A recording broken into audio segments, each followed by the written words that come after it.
Thank you for joining us and welcome to Minutes with Margie and Tom. Today's topic is going to be about the importance of meeting emotional needs. We're going to talk about another very important emotional need that often causes problems in relationships, and it's the need for intimate conversation.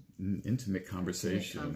Intimate. Well, that sounds personal. Yes, it's very personal. And it's not intimacy, like physical intimacy. It's conversation. Oh, well, I guess we'll talk about it but anyway. But we're working on meeting needs.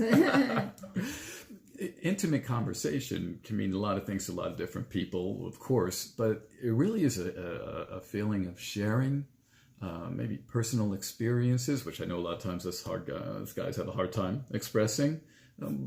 What else do you think it might be? Well, I think that when couples meet each other, they do a lot of sharing of intimate conversation. They have a lot of intimate conversation. They may talk on the phone for hours. They, see a lot of each other. So these are the areas that break down. And once again, we go back to the love bank. We're either making deposits or we're making withdrawals. So we have to be diligent in making deposits into our spouse's love bank in order to keep the relationship fun.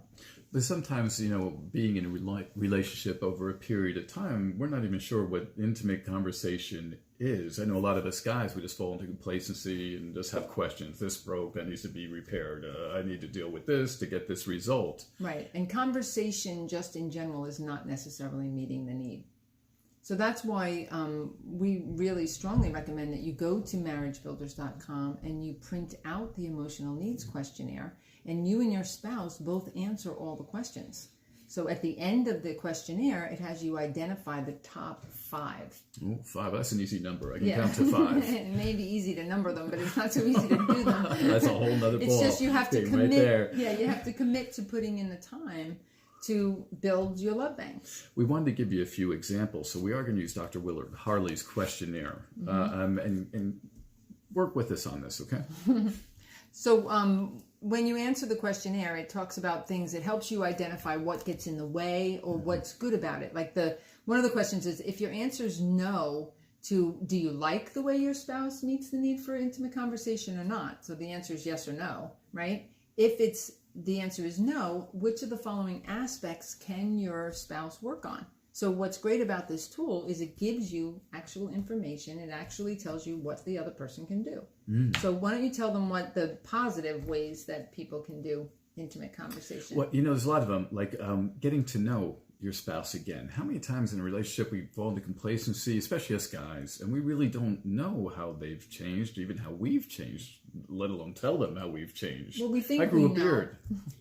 I would notice. We think we know because we live together, but we don't necessarily say, how are you doing today? Or what's gone on today? Or talk about your day. Tell me, what's happening with you. Like we think we know because we're together or we're not, but we need to really be intentional about finding out how the other person is. And I think that's a key word, intentional. Taking the time to stop everything else that pulls on you and just listen to hear those gems or maybe that subject that can go into a deeper conversation that builds a stronger bond, right? Favorite topics. And sometimes you might have to grasp at new things to do because maybe you've grown apart. Maybe your lives have gotten busy and you didn't bother making intentional purposes to fix your relationship. And now you're being challenged to do that. So let's find some things that we both enjoy and we can talk about. I think sometimes a balanced conversation, like a tennis game, we volley. Right. Like we give each other a chance to express. Like I do a lot of the talking. So let me be quiet. But some of the things you want to avoid, I know for us guys, is angry outbursts. There might be a subject that kind of gets underneath our skin. The next thing you know, it's like, why are you yelling at me? I'm not yelling. I'm just expressing myself. And that's a love buster. So we really want to avoid love busters. Like when we're really making an effort to meet each other's emotional needs, we don't want to do love busters. So a couple of the big love busters are angry outbursts, which, you want to be careful. Don't respond that way. Let's change the way we respond. Another is demands and judgments. That can definitely spoil the soup. Yeah. Like if we're having a conversation and it always ends up like, you have to do this and you have to be this way and you always do this. All those words like always and never and all those things that cause it seems as if there's no way out. You want to avoid those, and also dwelling on mistakes. You don't want to keep on dwelling on a person's mistakes. That's where forgiveness, again, is so important in the relationship.